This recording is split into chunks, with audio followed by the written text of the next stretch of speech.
after we take off here, the sun will be rising. Alright, this will just be an update brief to yesterday. We will be on spots 16, sorry, I'm dyslexic, 12 and 26, right? Yep, like she said, whether, out of here is... Go over to the table over there, please. Hi, this is Jeff Backhouse. We're not grabbing down.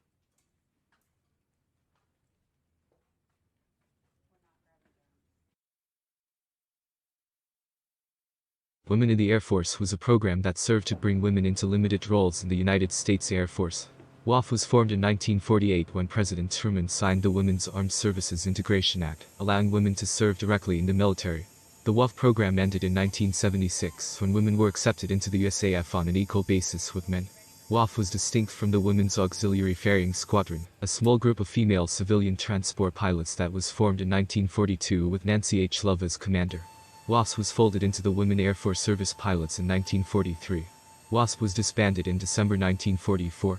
Women assigned to the 437th Airlift Wing conducted 2 all-female flights to commemorate Women's History Month at Joint Base Charleston, South Carolina, on March 15 and 17. The first all-female C-17 flight crew conducted an aerial refueling with a KC-135 from the 171st Air Refueling Wing, Pittsburgh, Pennsylvania, and carried 20 women assigned to various units across Joint Base Charleston. The second flight included 2 all-female crews who piloted a 2-ship C-17 formation, where they flew to Pope Army Airfield, North Carolina, to conduct an airdrop with 80 female 82nd Airborne Division paratroopers, and an aerial refueling with a KC-135, also from the 171st ARW. Due to weather constraints, the airdrop portion was cancelled for the safety of the paratroopers. The fact that it is an all-female aircrew in both jets and its all-female jumpers is a huge deal, because all of these women have gone through so many hurdles in order to be in their positions, be qualified, and be the tactical airwomen that they are, said Captain Alicia Strobel, 16th Airlift Squadron Deputy Chief of Tactics and C-17 pilot. Females make up approximately 20% of the Air Force and 15% of the Army. Of the 20% of females in the Air Force, approximately 1% are pilots. It's really incredible to celebrate all the women who have gone before us and opened these doors for us that we now can put together a mission completely crewed by females in what is typically a more male setting, said Staff Sgt. Rachel Pye, 4th Combat Camera Squadron aerial photojournalist. In 1975, then Air Force Chief of Staff Gen. David C. Jones launched a test program that would enable women to enter pilot training and staff the all-volunteer force. By September 26, 1976, 10 women began pilot training and trailblazed the future of women in the Air Force.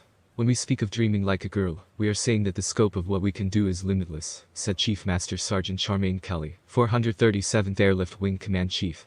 When I'd first come in the Air Force 24 years ago, I'd never come in contact with a female pilot, female loadmaster, or female maintainer. Now, here I am in 2021 on the C-17 fully loaded with empowered women who not only fixed, but also flew and controlled the skies and the runway when we'd landed. It was an incredible experience that I'll never forget. Being on this jump means to me empowerment, said Command Sergeant Major Tanya Sims, Command Sergeant Major for the 407th Brigade Support Battalion. It lets me know that the 82nd Airborne Division, center of the universe, sees me and hears me. They know that I can and I will get it done.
knots, and we're going to be not sure. Stand by, let me find out. Flight level 310. 310, exact jet 327. Who had gone all the way through left seat, Altus. Got a little bit of closure, but not much.